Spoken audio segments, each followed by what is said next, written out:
Hi guys, मैं प्रांजलि पांडे स्वागत करती हूँ आप सभी का हमारे यूट्यूब चैनल ITLS एकेडमी पे। तो हम लोग पढ़ रहे हैं मानवाधिकार के बारे में और उसी श्रृंखला में आगे बढ़ते हुए आज हम लोग पढ़ेंगे मानवाधिकार न्यायालय के बारे में। मानवाधिकार अधिनियम 1993 में यह स्पष्ट रूप से कहा गया है, मानवाधिकारों के उल्लंघन से संबंधित मामलों की शीघ्र सुनवाई के लिए राज्य सरकार के प्रत्येक जिले में उच्च न्यायालय की सहमति से एक मानवाधिकार न्यायालय बना सकते हैं। तो 1993 के एक्ट में ही कह दिया गया है कि हमारे देश में एक मानवाधिकार न्यायालय भी होगा। तो आज हम उसी मानवाधिकार न्यायालय के बारे में विस्तार से पढ़ेंगे।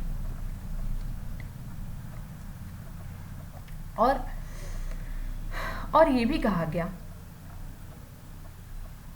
1993 का जो अधिनियम था उसमें स्पष्ट रूप से वर्णन है, उस धारा का भी वर्णन किया गया है जिस धारा में इस मानवाधिकार न्यायालय की व्यवस्था की गई है।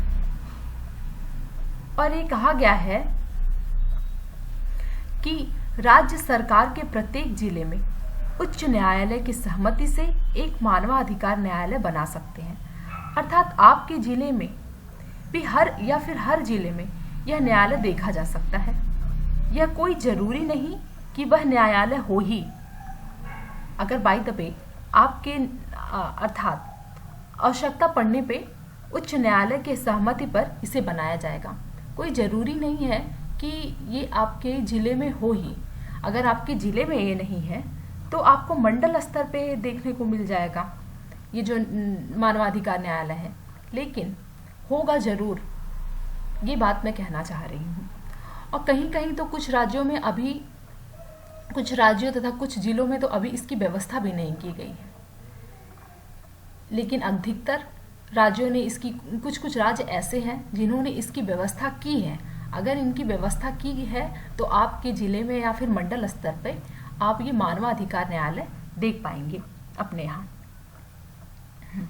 अभी हाल ही में सुप्रीम कोर्ट ने देश के हर जिले में मानवाधिकार कोर्ट स्थापित करने की मांग वाली याचिका पर सुनवाई करते हुए कहा कि देश के प्रत्येक राज्य तथा केंद्र शासित प्रदेशों में मानवाधिकार अधिनियम 1993 के अनुसार प्रत्येक जिले में मानवाधिकार न्यायालय तथा फास्ट ट्रैक मानवाधिकार न्यायालय का गठन किया जाना चाहिए। लेकिन इतने साल बाद भी ना तो मानवाधिकार न्यायालयों का गठन हुआ और ना ही कोई कार्यवाही आगे बढ़ी है। इस तरह सुप्रीम कोर्ट ने इस न्यायालय के गठन से संबंधित सख्त आदेश दिए हैं। इस कारण भी हमें इस न्यायालय के बारे में जानना चाहिए कि आखिर ये मानवाधिकार न्यायालय है क्या और इसकी आवश्यकता क्यों है और क्यों इसे प्रत्येक राज्य के प्रत्येक जिले में क्यों इसे होना चाहिए। तो सुप्रीम कोर्ट ने अभी सख्त आदेश दिया है राज्यों के हाई कोर्ट को कि उन्हें अपनी अनुमति देनी चाहिए और प्रत्येक राज्यों से ये सिफारिश करना चाहिए कि अपने जिले में प्रत्येक जिले स्तर पर ये मानवाधिकार न्यायालय जिसकी व्यवस्था 1993 में मानवाधिकार अधिनियम में जिनका वर्णन किया गया है, इसकी व्यवस्था की जाए। और इसी के प्रेफरेंस में मानवाधिकार अधिनियम 1993 में एक संशोधन किया गया 2019 में। तो उसमें इन सारी चीज़ों की व्यवस्था भी की गई है, काफ़ी कुछ सुधार किए गए हैं। तो हम लोग आगे आने वाले लेक्चर में हम उस संशोधन को भी पढ़ेंगे, लेकिन वो जो संशोधन है इन्हीं सब के परिप्रेक्ष्य में है। जो कमियां थी 1993 के अधिनियम में, उन्हीं के परिप्रेक्ष्य में एक नया अधिनियम बनाया गया 2019। तो आगे हम पढ़ेंगे, लेकिन फिलहाल अभी हम ये जान लेते हैं कि किस धारा में मानवाधिकार न्यायालय का वर्णन किया गया है, क्या कुछ व्यवस्था किया गया है इस मानवाधिकार न्यायालय में। इन सारी बातों को आज हम अपने इस लेक्चर में देखेंगे। तो आप यहाँ पर राष्ट्रीय मानवाधिकार आयोग का लोगो देख पा रहे होंगे। तो इस तरह हम लोग आगे बढ़ते हैं। तो सबसे पहले मानवाधिकार अधिनियम 1993 में का जो धारा 30 है वो मानवाधिकार न्यायालय की बात वही करता है। यानी कि मानवाधिकार अधिनियम 1993 था, उसमें जो धारा 30 है उसमें मानवाधिकार न्यायालय के गठन की बात की गई है। उसी में सारी बातें बताई गई हैं कि कैसे मानवाधिकार का गठन होगा, कौन इसके अध्यक्ष होंगे, कौन इसके सदस्य होंगे, क्या कुछ इनके दायरे में क्या कुछ आ सकता है, ये सारी बातें धारा 30 में की गई है। मानव अधिकारों के उल्लंघन से उत्पन्न अपराधों के शीघ्र विचारण का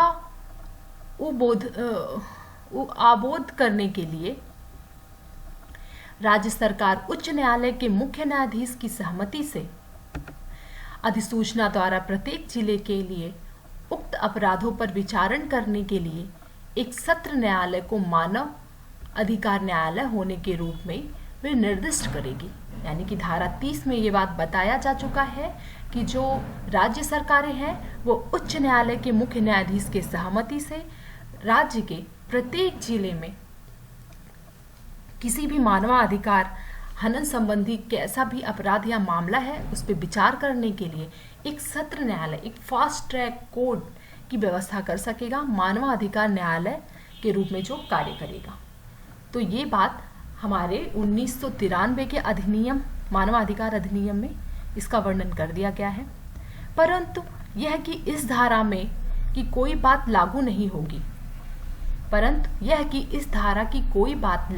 होगी, यदि सत्र न्यायालय को पहले ही विशेष न्यायालय विनिर्दिष्ट किया गया है या वर्तमान में प्रवृत्त किसी अन्य विधि के अधीन ऐसे अपराधों के लिए विशेष न्यायालय पहले ही गठित किया गया है। यानी कि दो कंडीशन में ये बातें लागू नहीं होगी। अगर सत्र न्यायालय को पहले ही विशेष न्यायालय ने विशेष न्यायालय के रूप में अगर विनिर्दिष्ट कर दिया गया है तो वो मानवाधिकार न्यायालय के रूप में नहीं काम कर पाएगा। और दूसरा कि वर्तमान में प्रवृत्त किसी अन्य विधि के अधीन ऐसे अपराधों के लिए अगर विशेष न्यायालय पहले से ही बना दिया गया है, मतलब किसी और कानून के माध्यम से ये मानवाधिकार न्यायालय, विशेष न्यायालय मानवाधिकार के हनन से संबंधित मामले की सुनवाई के लिए कोई न्यायालय अगर पहले से बन गया है तो भी इस धारा में जो वर्णित किया गया है, कहा गया है, वो बात लागू नहीं होगी। 21 राज्य सरकारों को उस अदालत में एक विशेष सरकारी वकील को निर्दिष्ट करने और नियुक्त करने का अधिकार प्रदान करती है। ये जो धारा है 21 राज्य सरकारों को उस अदालत में एक विशेष सरकारी वकील रखने का और उनको नियुक्त करने का अधिकार प्रदान करती है। यानी कि इस धारा में तो ये तो वर्णन किया गया है कि प्रत्येक राज्य सरकार उच्च न्यायालय के मुख्य न्यायाधीश के सहमति पर जो जिले में जो फास्ट ट्रैक अदालतें हैं उनको एज ए मानवाधिकार कोर्ट निर्दिष्ट कर सकती है। और प्रत्येक राज्य सरकार को एक और भी शक्ति दी गई है कि वो किसी विशेष सरकारी वकील को नियुक्त करेंगे, उसके लिए कार्य के लिए नियुक्त करेंगे, इसका भी अधिकार प्रदान करती है। और अब हम लोग देख लेते हैं कि मानवाधिकार न्यायालय की आवश्यकता क्यों पड़ी, न्यायालय की क्यों आवश्यकता पड़ी और क्यों इसे प्रत्येक जिले में, प्रत्येक मंडल में इसे खोले जाने की या फिर इसकी व्यवस्था करने की क्या आवश्यकता आई। किसी व्यक्ति के मूल और मौलिक अधिकारों को बनाए रखना और उनकी रक्षा करना राज्य का एक अपरिहार्य दायित्व है, जो मानव अधिकारों के उल्लंघन से संबंधित अपराधों का वहनीय, प्रभावी और त्वरित परीक्षण प्रदान करता है।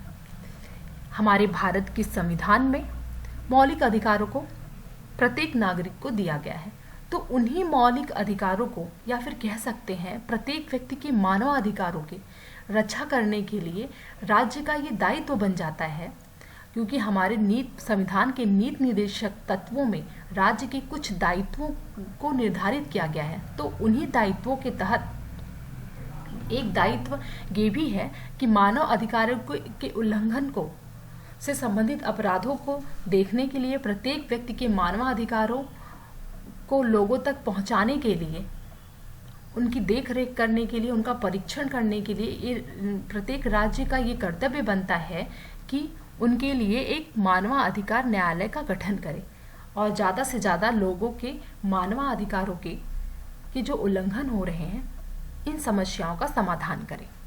इसलिए हमें मानवाधिकार न्यायालय की आवश्यकता पड़ती है, जिसे अधिनियम के तहत केवल प्रत्येक जिले में विशेष अदालतें स्थापित करके प्राप्त किया जा सकता है। और ये जो मानवाधिकार से संबंधित जो उल्लंघन का मामला आता है, इससे निपटारे के लिए ही ये व्यवस्था की गई है और इसके तहत प्रत्येक जिले में एक विशेष अदालत स्थापित करके इसके लक्ष्य को प्राप्त किया जा सकेगा।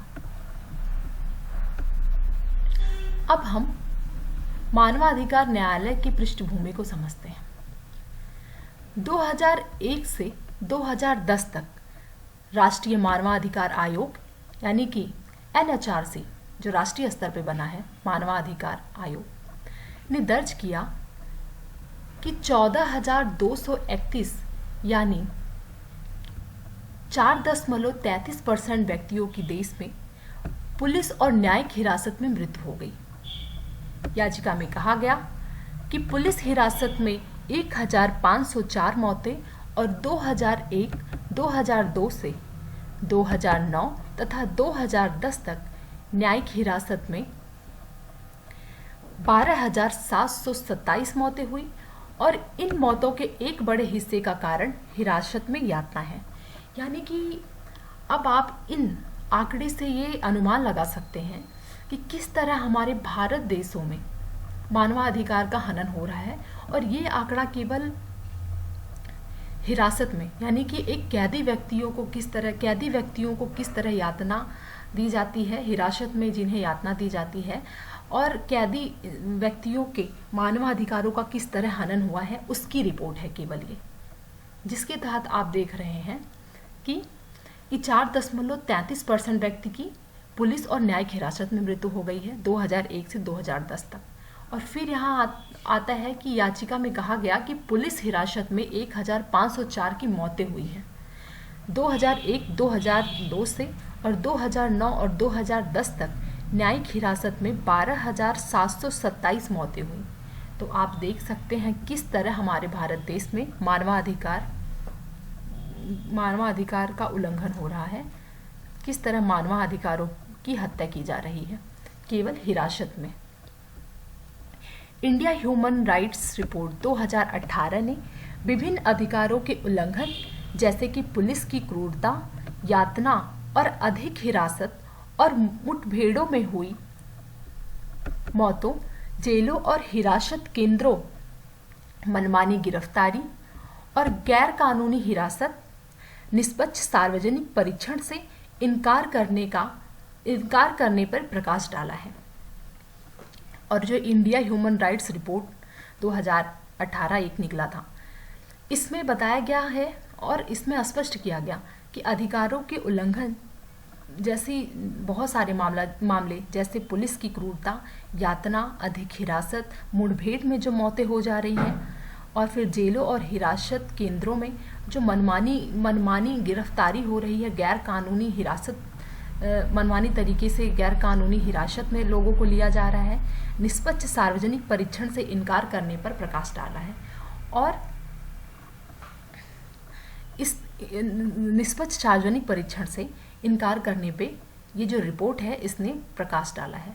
और इसमें बताया गया 2018 के इस रिपोर्ट में कि किस तरह पुलिस मानवता के साथ बर्बरता का व्यवहार कर रहा है, किस तरह मनमानी तरीके से अपना स्वार्थ सिद्ध करने के लिए गैर कानूनी हिरासत में व्यक्तियों को लिया जा रहा है और निष्पक्ष सार्वजनिक परीक्षण से इनसे इनकार भी कर देते हैं। तो इन सारे बातों को हमने देखा, इन सारे वजहों से भी मानवाधिकार न्यायालय की आवश्यकता पड़ जाती है।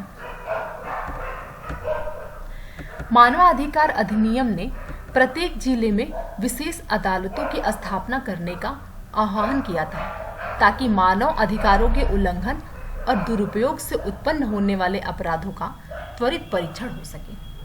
और इसी परिप्रेक्ष्य में ही ये सारी कंडीशंस देखते हुए, यानी कि अंग्रेजों के टाइम से ही, या फिर कह सकते हैं वैदिक ईरा से ही, अगर हम इतिहास में जाएं तो हम देखेंगे कि वैदिक काल से ही इतिहास, हमारे वैदिक काल से ही, या फिर वैदिक काल से धीरे धीरे उसके बाद में जैसे भी समय आते गए, उसमें हमने देखा कि प्रत्येक टाइम पीरियड में मानवाधिकारों का उल्लंघन होते आया है। मुगलों के टाइम में हमने देखा, सल्तनत के टाइम में हमने देखा किस तरह मानवाधिकार का उल्लंघन हुआ। अंग्रेजों के टाइम में तो मानवता के अधिकारों की हत्या ही करती जा रही है, बहुत बर्बरता के साथ व्यवहार किया जाता था मानवता के साथ। इस तरह प्रेजेंट टाइम में ये जो रिपोर्ट के माध्यम से और सारे एनजीओज के माध्यम से जो रिपोर्ट सामने आते रहते हैं, उससे पता चलता है कि कैसे मानवाधिकारों का हनन किया जा रहा है।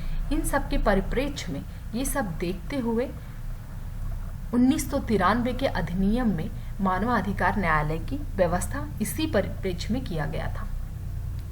तो मानवाधिकार अधिनियम ने प्रत्येक जिले में विशेष अदालतों की स्थापना करने का आह्वान किया, ताकि मानव अधिकारों के उल्लंघन और दुरुपयोग से उत्पन्न होने वाले अपराधों का त्वरित परीक्षण हो सके।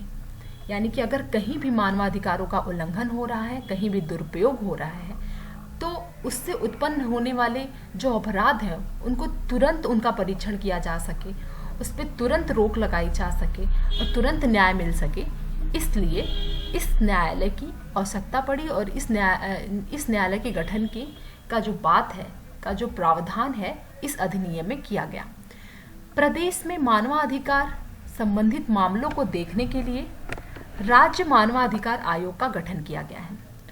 जिस तरह हम राष्ट्रीय स्तर पर NHRC यानी कि राष्ट्रीय मानवाधिकार आयोग का गठन किया गया है, उसी तरह प्रदेश में प्रत्येक जिले में, प्रत्येक राज्य में, यानी कि प्रदेश स्तर पर, राज्य स्तर पर प्रत्येक राज्य में एक राज्य मानवाधिकार आयोग के गठन की बात की गई है। तो ये जो राज्य मानवाधिकार आयोग का गठन किया गया है प्रत्येक राज्य में, इसके बावजूद इसके कई मामले ऐसे आते हैं जिनमें उच्चतम न्यायालय व उच्च न्यायालय के निर्देशों की अवमानना के आरोप लगते रहते हैं। यानी कि राज्य स्तर पर SHRC, राष्ट्र स्तर पर NHRC की व्यवस्था होते हुए भी उच्चतम न्यायालय और उच्च न्यायालयों के ऊपर अक्सर आरोप लगते हैं कि मानवाधिकार का हनन, ऐसे न्यायालय के होने के बावजूद भी मानवाधिकारों का हनन होते रहता है और ऐसे मामले पे सुनवाई भी तेजी से नहीं होती है। अक्सर ये सारे आरोप उच्चतम न्यायालय और उच्च न्यायालयों पे लगते रहते हैं। ऐसा ही एक मामला फरवरी 2011 में आयोग के समक्ष आया था। इस दौरान यह बात सामने आई कि सर्वोच्च न्यायालयों के निर्णयों का अनुपालन करने में हीला हवाली की जा रही है। इस दौरान यह बात सामने आई कि सर्वोच्च न्यायालय के निर्णयों का अनुपालन करने में हीला हवाली की जा रही है। यानी कि सर्वोच्च न्यायालय ने तो अभी हाल ही में अपना एक आदेश जारी किया है कि प्रत्येक राज्यों को ये मानवाधिकार के उल्लंघन के मामले को जल्द से जल्द निपटारे के लिए, जल्द से जल्द उस पर कार्रवाई हो, सुनवाई हो, उसके लिए प्रत्येक राज्य को अपने प्रत्येक जिले में एक मानवाधिकार न्यायालय या फिर फास्ट ट्रैक कोर्ट जो मानवाधिकार के हनन के मुद्दे को जल्द से जल्द सुने और उस पर कार्रवाई करे, इसकी व्यवस्था की जाए। ऐसा बात सर्वोच्च न्यायालय ने किया। लेकिन फिर भी इसके बावजूद, सर्वोच्च न्यायालय के निर्णयों के बावजूद भी अभी जो प्रत्येक राज्य हैं हिला हवाली कर रहे हैं।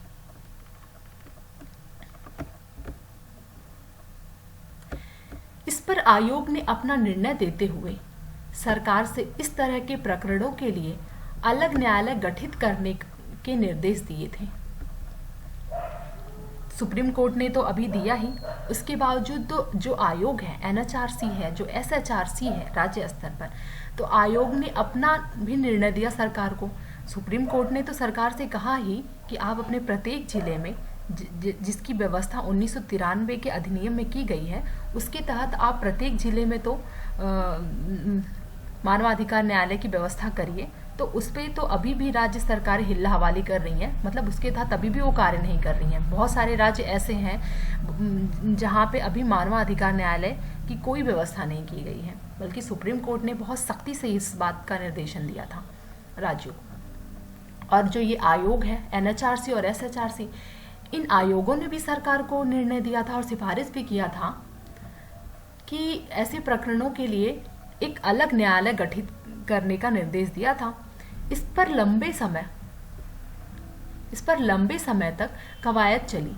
न्याय विभाग ने इसके लिए प्रस्ताव तैयार किया कि जिला एवं सत्र न्यायाधीश को ही मानव अधिकार न्यायालय का भी जिम्मा सौंपा जाए। न्याय विभाग ने इसके लिए प्रस्ताव तैयार किया कि जो जिला और जो सत्र न्यायाधीश हैं, इनको ही मानव अधिकार न्यायालय का जिम्मा सौंपा जाए। इस प्रस्ताव को सरकार ने राजभवन के साथ ही उच्च न्यायालय या फिर मुख्य न्यायाधीश की स्वीकृति के लिए भेज दिया।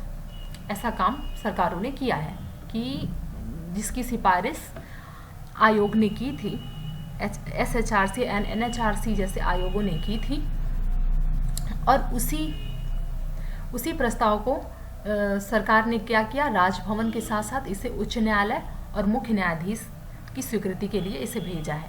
हर स्तर से स्वीकृति मिलने के बाद शासन ने मानव अधिकार संरक्षण अधिनियम 1993 की धारा 30 में प्रदत्त शक्तियों का प्रयोग करते हुए प्रत्येक जिले में गठित जिला एवं सत्र न्यायाधीश को मानव अधिकार न्यायालय के रूप में कार्य करने के लिए सहमति प्रदान की है।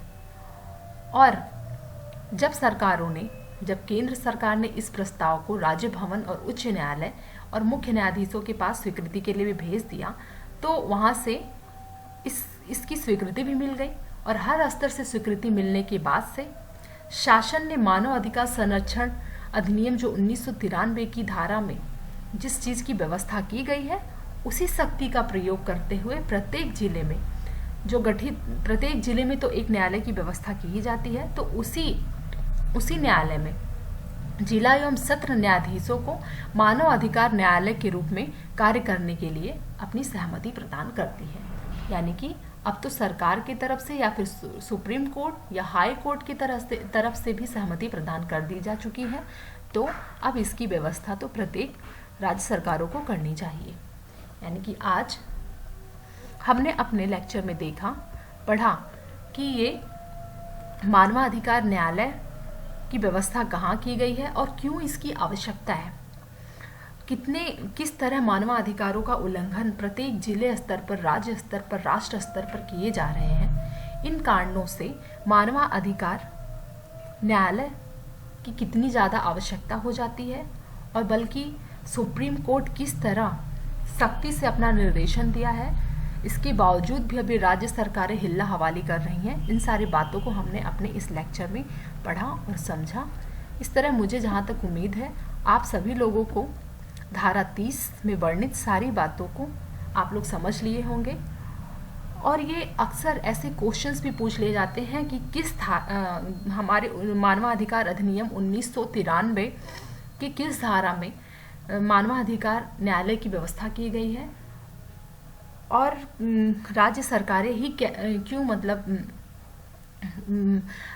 मानवाधिकार न्यायालय का गठन करेगा, कैसे करेगा, किसको एज ए मानवाधिकार न्यायालय गठित करेगा। इन सारी बातों को आप लोगों को ध्यान में रखना चाहिए, क्योंकि ये MPPCS के प्रीलिम्स और मेंस में अक्सर इससे रिलेटेड क्वेश्चंस पूछते हैं, तथा इनके बावजूद कॉम्पिटिटिव एग्जाम्स के बच्चों को जानने के साथ साथ इसे प्रत्येक व्यक्ति को जानना चाहिए, क्योंकि ये जो मानवाधिकार है ये प्रत्येक व्यक्ति को मिले हैं, तथा प्रत्येक व्यक्ति को अपने मानवाधिकारों के उल्लंघन से बचाने के लिए इस न्यायालय के बारे में जानना चाहिए।